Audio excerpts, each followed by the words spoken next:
Bonjour, nous allons parler aujourd'hui de la question du bien et du mal et de notre liberté face au bien et au mal.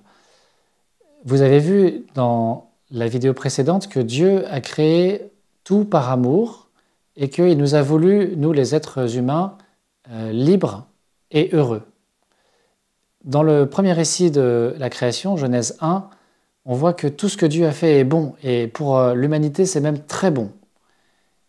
Alors, ce qu'on constate, nous, dans notre vie de tous les jours, c'est pourtant qu'il y a des choses qui ne marchent pas. Il y a du mal, de la souffrance dans le monde.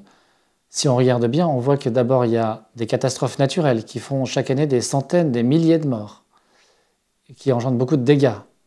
Il y a des maladies physiques ou psychiques qui entraînent beaucoup de souffrance, et même ultimement la mort aussi. Il y a des injustices sociales, de la corruption, des guerres, etc., etc. Plus largement, ce qu'on appelle le mal moral, du mal dont l'origine est chez les êtres humains, les humains qui font du mal les uns aux autres.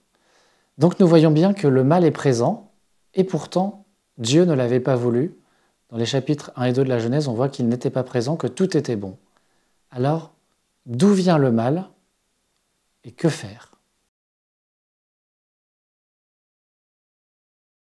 Eh bien, c'est le chapitre 3 de la Genèse qui introduit cette question. Non pas de manière théorique, métaphysique, conceptuelle, mais de manière très concrète, parce que de manière très imagée et poétique, à nouveau.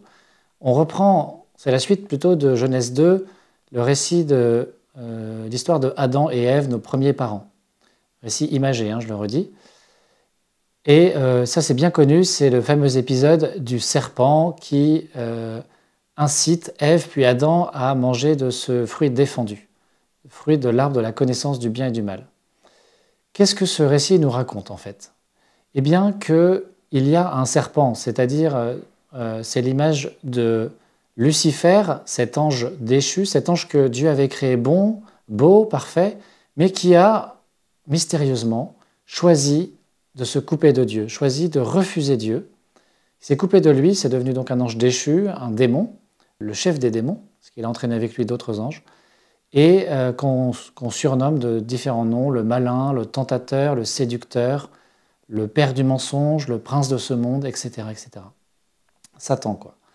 Et donc, par jalousie de l'humanité, probablement, Satan a voulu entraîner l'homme, l'être humain, dans sa chute. Ça nous est raconté donc au chapitre 3 de la Genèse, avec cette histoire du fruit défendu, etc., que vous connaissez bien. Et ça a marché. L'homme et la femme ont choisi volontairement de prendre de ce fruit, de l'arbre de la connaissance du bien et du mal, c'est-à-dire en fait de choisir eux-mêmes, de décider eux-mêmes ce qui est bien et ce qui est mal. Or ça, on ne peut pas le décider, c'est fixé. Qu'est-ce qui est bien? C'est tout ce qui correspond à Dieu, qui est du côté de Dieu. Et faire le bien nous rend heureux. Qu'est-ce qui est mal? C'est tout ce qui s'oppose à Dieu, tout ce qui n'est pas le bien. Et faire le mal, ça nous rend malheureux. Ainsi donc, par le péché originel, Adam et Ève, nos premiers parents, ont refusé l'amour de Dieu, ont refusé Dieu, qui est la source de notre vie et de notre bonheur. Et cela a des conséquences. C'est ce qu'on appelle le péché originel qui a de graves conséquences pour notre vie humaine. C'est par un mauvais usage de leur liberté que Adam et Ève ont commis ce premier péché, ce péché originel. Comme ils se sont coupés de la source de la vie qui est Dieu, eh bien la conséquence logique, vous voyez, ce n'est pas une punition divine, c'est la conséquence logique, d'ailleurs Dieu les avait prévenus, conséquence logique de ce péché, c'est la mort. La mort est entrée dans le monde, et la mort c'est vraiment, dans tous les cas, un malheur, un grand malheur. Ça n'avait pas été prévu par Dieu, ce n'était pas son projet pour nous. Et puis ce péché, ils l'ont commis au nom de toute l'humanité, puisqu'il y a une forme de solidarité intérieure entre tous les êtres humains. Du coup, il est héréditaire. On a tous hérité, en venant au monde, nous avons hérité de ce péché originel qui nous coupe d'avec Dieu, qui fait que la relation à Dieu n'est plus évidente. D'ailleurs, on ne le voit plus, on est dans la foi, etc. Ça a brisé aussi beaucoup de choses, ça a entaché les relations humaines. On se fait du mal les uns aux autres. Ça a entaché notre relation à la nature, à la création. Vous voyez, on abîme la nature.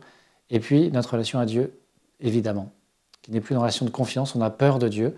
C'est le démon qui a mis ça dans notre cœur, une forme de peur de Dieu qu'on ne voit plus comme un bon père, alors qu'il l'est pourtant toujours. Est-ce que Dieu nous a abandonnés à notre triste sort, nous a laissés dans cette situation en se disant qu'il ne pouvait rien faire? Non, bien sûr.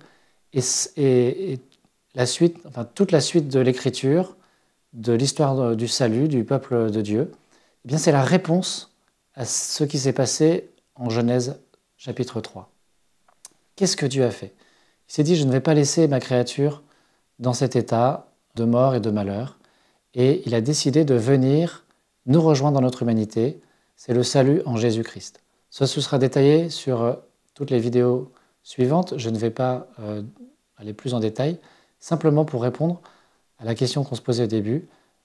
Par la foi au Christ, par la réception du baptême qui efface ce péché originel, même s'il reste en nous les conséquences, c'est-à-dire une certaine attirance, attraction pour le mal, eh bien, nous pouvons recevoir à nouveau la vie. C'est ça que nous recevons dans les sacrements, par la foi.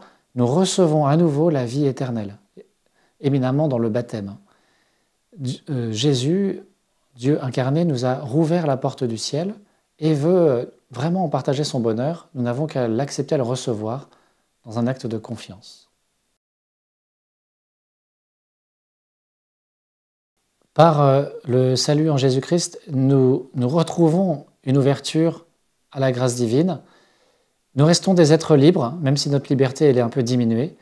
Et c'est parce que Dieu respecte cette liberté, qu'il ne s'impose pas, que nous pouvons toujours choisir Dieu ou le refuser. Choisir le bien ou le mal, choisir la grâce ou le péché. Le péché, c'est toujours une désobéissance à Dieu, un refus de la grâce de Dieu, un choix volontaire du mal. La différence entre le mal et le péché, c'est cela, c'est que le péché, c'est mal, je sais que c'est mal, et je le fais quand même. Et vous voyez, dans notre humanité, on peut faire le mal, on peut entraîner les autres dans ce mal, on peut s'habituer au mal. Voilà. Donc, je ne rentre pas dans les détails, mais c'est toutes les questions du vice, des structures de péché, du scandale, etc., etc. Des péchés capitaux, qui sont des racines du péché en nous. Tout cela, eh bien, nous pouvons lutter contre, et nous devons d'ailleurs lutter contre pour être heureux. Nous sommes pris sur cette terre dans le combat spirituel entre le bien et le mal, entre ce que l'Apocalypse raconte sous la forme du combat des anges entre Saint Michel et ses anges, et Lucifer et ses démons. Eh bien, choisissons le bien, c'est ce qui nous rendra heureux. Dieu veut nous donner toutes les grâces nécessaires pour y parvenir, c'est-à-dire être saint, aller tout droit au ciel. Voilà. Bon courage et bon combat.